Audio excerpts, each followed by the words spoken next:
आपकी पूंजी आपका अधिकार আপোনাৰ টকা আপোনাৰ অধিকাৰ সঞ্চয় যিবোৰ প্ৰতিটো কষ্টপাৰ্জিত প্ৰচেষ্টাৰ পিছত আঁতৰাই ৰখা হয় শিশুৰ ভৱিষ্যত সুৰক্ষিত কৰা সঞ্চয় বয়োজ্যেষ্ঠসকলৰ সহায় হৈ পৰা সঞ্চয় আৰু কৃষকৰ পৰা শ্ৰমিকলৈকে প্ৰতিজন ব্যক্তিকে আশাৰ সঞ্চয় কৰা সঞ্চয় কিন্তু কেতিয়াবা এই সঞ্চয়বোৰেই আপোনাৰ ওচৰলৈ ঘূৰি নাহে যদিহে কোনো বেংক একাউণ্ট 10 বছৰ বা তাতকৈ অধিক সময় অকাৰ্যকৰী হৈ থাকে তেন্তে সেই ধন দাবীহীন হৈ পৰে যদিহে 7 বছৰৰ বাবে লাভ্যাংশ দাবী কৰা নহয় তেন্তে সেই লাভ্যাংশ আৰু আনুষংগিক শ্বেয়াৰসমূহ মিনিষ্ট্ৰী অফ কৰ্পোৰেট এফেয়াৰ্ছৰ অধীনত স্থাপন কৰা the investor education and protection fund IEPF লৈ হস্তান্তৰ কৰা হয় বীমাৰ মেচিউৰিটিৰ উপাৰ্জন মিউচুৱেল ফাণ্ডৰ পেমেণ্ট বাকি থকা আৰু পেঞ্চনৰ বৰঙনিও দাবী নকৰাকৈ থাকিব পাৰে এইবোৰক আনক্লেইমড এছেটছ বুলি কোৱা হয় চাওক আপুনি সেইবোৰ কেনেকৈ ঘূৰাই পাব পাৰে unclaimed bank account depositor education and awareness fund যদি আপোনাৰ বেংক একাউণ্ট 10 বছৰ বা তাতকৈ অধিক সময় অকাৰ্যকৰী হৈ থাকে তেন্তে ইয়াক দাবী নকৰা বুলি গণ্য কৰা হয় আৰু বাকিখিনি ভাৰতীয় ৰিজাৰ্ভ বেংকে RBI depositor education and awareness fund DEA পুঁজিলৈ স্থানান্তৰ কৰা হয় চিন্তা নকৰিব এই ধন আপোনাৰ নামত সুৰক্ষিত হৈ থাকে প্ৰক্ৰিয়াটো সহজ RBIৰ উদ্গম পৰ্টেললৈ গৈ সবিশেষ পৰীক্ষা কৰক যদি আপোনাৰ একাউণ্ট ওলাই তেন্তে আপোনাৰ বেংকৰ শাখালৈ গৈ KYC সম্পূৰ্ণ কৰক আৰু আপোনাৰ ধন সুতৰ সৈতে ঘূৰাই দিয়া হ'ব যদি আপোনাৰ একাউণ্ট দেখা নাযায় তেন্তে আপোনাৰ পুৰণি নথিপত্ৰ যেনে পাছবুক বা ষ্টেটমেণ্ট বিচাৰি উলিয়াই আপোনাৰ বেংক শাখালৈ লৈ যাওক আপোনাৰ বেংকে আপোনাক প্ৰক্ৰিয়াটো সম্পূৰ্ণ কৰাত সহায় কৰিব আপুনি সেইবোৰ কেনেকৈ ঘূৰাই পাব পাৰে আমাক জনাওক unclaimed dividends and shares investor education and protection fund IEPF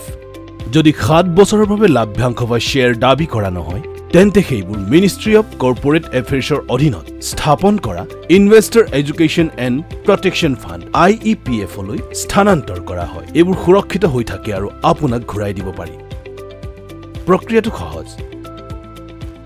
IEPFA.gov.in ত গৈ নাম বা পেনৰ দ্বাৰা সন্ধান কৰক যদি আপোনাৰ সবিশেষ ওলাই তেন্তে MCA.gov.in ৰ পৰা IEPF 5 ফৰ্ম পূৰণ কৰক প্ৰয়োজনীয় নথিপত্ৰ যেনে ক্লায়েণ্ট মাষ্টাৰ তালিকা শ্বেয়াৰ প্ৰমাণপত্ৰ ডিমেট ষ্টেটমেণ্ট ID প্ৰমাণ আৰু বাতিল কৰা চেক প্ৰদান কৰক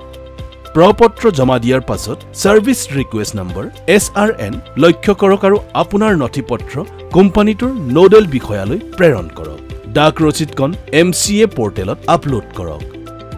এবাৰ পৰীক্ষণ সম্পূৰ্ণ হলে আপোনাৰ লাভ্যাংশ আৰু শ্বেয়াৰ আপোনাক ঘূৰাই দিয়া হ'ব এতিয়া আনক্লেইমড ইনস্যুৰেন্সৰ প্ৰক্ৰিয়াটো জানি লওক আনক্লেইমড ইনস্যুৰেন্স বীমাটো মেচিউৰিটিৰ ধন জিআই থকাৰ সুবিধা মৃত্যুৰ দাবী বা ৰিইনভাৰ্সমেণ্ট প্ৰায় 12 মাহ বা তাতকৈ অধিক সময়ৰ বাবে বাকি থাকে সাধাৰণতে এনে হয় যেতিয়া মনোনীত ব্যক্তিজন অজ্ঞাত হয় বা যেতিয়া বেংকৰ সবিশেষ সলনি হয় প্ৰক্ৰিয়াটো সহজ আপোনাৰ বীমা কোম্পানীটোৰ ৱেবছাইট বা IRDAI পৰ্টেল www.bimabharosa.irdai.gov.in ত চাওক আনক্লেইমড এমাউণ্ট অংশলৈ যাওক আপোনাৰ বীমা কোম্পানী নিৰ্বাচন কৰক আৰু পলিসি নম্বৰ নাম আৰু জন্ম তাৰিখ ব্যৱহাৰ কৰি সন্ধান কৰক দাবী কৰিবলৈ আপোনাৰ বীমা কোম্পানীটোৰ সৈতে যোগাযোগ কৰক আইডিৰ প্ৰমাণ বেংকৰ সবিশেষ আৰু দাবী প্ৰপত্ৰ প্ৰদান কৰক মৃত্যুৰ দাবীৰ বাবে মৃত্যুৰ প্ৰমাণপত্ৰ আৰু সম্পৰ্কৰ প্ৰমাণত দিব লাগে যদি পলিসি ডকুমেন্ট হেৰাই যায় তেন্তে ইনডেমিনিটি বন্ড দিব পাৰি যদি কোনো বীমাৰ ধন 10 বছৰলৈকে দাবী নকৰাকৈ থাকে তেন্তে সেই ধন সিনিয়ৰ সিটিজেন্স ওয়েলফেয়াৰ ফাণ্ড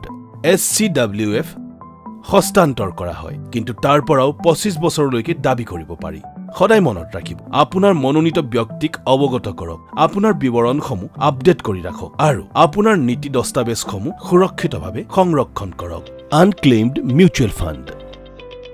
প্ৰায় এনেকুৱা হয় যে বেংকৰ সবিশেষ আপডেট নহয় বা চেকখন আপোনাৰ ঠিকনাত উপনীত নহয় এনে ক্ষেত্ৰত মিউচুৱেল ফাণ্ডৰ ধন দাবী নকৰাকৈ থাকে প্ৰক্ৰিয়াটো সহজ আপোনাৰ মিউচুৱেল ফাণ্ড কোম্পানীটোৰ ৱেবছাইট বা registrar and transfer agent RTA website চাওক আৰু আনক্লেইমড মিউচুৱেল ফাণ্ডৰ অধীনত সন্ধান কৰক অথবা MF চেণ্ট্ৰেল ৱেবছাইটত উপলব্ধ সেবি মিত্ৰ পৰ্টেলত নিষ্ক্ৰিয় বা দাবী নকৰা ধনৰ বাবে পৰীক্ষা কৰক দাবী প্ৰপত্ৰ পূৰণ কৰক ফাণ্ড হাউচ বা পঞ্জীয়কত জমা দিব লাগে এবাৰ পৰীক্ষণ সম্পূৰ্ণ হলে আপোনাৰ ধন উপাৰ্জন কৰা যিকোনো লাভৰ সৈতে আপোনাৰ বেংক একাউণ্টত পোনপটীয়াকৈ জমা হ'ব ভৱিষ্যতৰ বাবে আপোনাৰ KYC বেংকৰ বিৱৰণ আৰু ঠিকনা সদায় আপডেট কৰি ৰাখক আনক্লেইমড পেনশন স্কিমছ কেতিয়াবা NPS বা NPS লাইট লৈ কৰা অৱদানসমূহ আপোনাৰ প্ৰাণ একাউণ্টত ৰেকৰ্ড কৰা নহয় বা PRAN কেতিয়াও সৃষ্টি কৰা হোৱা নাছিল তেতিয়াও টকা আপোনাৰ নামত সুৰক্ষিত হৈ থাকে প্ৰক্ৰিয়াটো সহজ নিৰ্ধাৰিত দাবী প্ৰপত্ৰ পূৰণ কৰক PRANৰ বিৱৰণ পৰিচয়ৰ প্ৰমাণ আৰু পেমেণ্টৰ ৰচিদ আদি নথিপত্ৰ প্ৰদান কৰক PFRDA আপোনাৰ দাবী পৰীক্ষা কৰিব আৰু প্ৰয়োজন হলে সংশ্লিষ্ট পইণ্ট অফ প্ৰেজেন্স সেৱা প্ৰদানকাৰী POPSPৰ জৰিয়তে পৰীক্ষা কৰিব এবাৰ সত্যাপন সম্পূৰ্ণ হলে আপোনাৰ অৱদানসমূহ যিকোনো যোগ্য ক্ষতিপূৰণৰ সৈতে আপোনাৰ বেংক একাউণ্টত পোনপটীয়াকৈ জমা কৰা হ'ব অৰ্থাৎ আনকি আপোনাৰ পেঞ্চনৰ সঞ্চয়ও নিৰাপদ আৰু আপোনাক ঘূৰাই দিব পাৰি বেংক একাউণ্ট ডিভিডেণ্ড বীমা মিউচুৱেল ফাণ্ড পেঞ্চন এই সকলোবোৰ সঞ্চয় আপোনাৰ আৰু সেইবোৰ ঘূৰাই দাবী কৰিব পাৰি विकास के हर मार्ग पर कदम से कदम मिलाकर के चले ये नए भारत की सोच भी है और नए भारत का संकल्प भी है এই উদ্দেশ্যেৰে ভাৰত চৰকাৰে এই বিশেষ অভিযান আৰম্ভ কৰিছে আপকি পুঁজি আপকা অধিকাৰ আজি এই পৰীক্ষা কৰক আপোনাৰ দাবী কৰক আপোনাৰ পৰিয়ালৰ ভৱিষ্যত সুৰক্ষিত কৰক ভাৰত চৰকাৰৰ বিত্ত মন্ত্ৰালয়ৰ বিত্তীয় সেৱা বিভাগৰ দ্বাৰা জনস্বাৰ্থত জাৰি কৰা